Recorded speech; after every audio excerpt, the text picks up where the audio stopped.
मेरे साथ एडवोकेट अयाज सफदर सिंधु हैं, one of the most intellectual personality I ever found. अल्हम्दुलिल्लाह अल्हम्दुलिल्लाह। अयाज भाई से मैंने जाती हैसियत में बहुत कुछ सीखा है।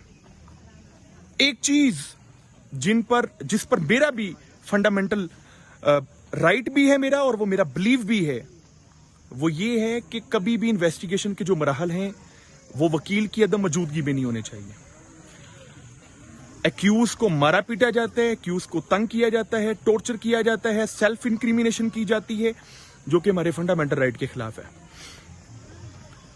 मेरे दोस्तों, अयाज भाई आर्टिकल 10A को लेकर एक तहरीक स्टार्ट करने वाले हैं, और इंशाल्लाह we will be with him इंशाल्लाह, क्योंकि यही हमारा एम है। अयाज भाई से पूछेंगे कि ये आर्टिकल 10A क्या है और कौंसल का इन्वेस्टिगेशन में शामिल होना क्यों जरूरी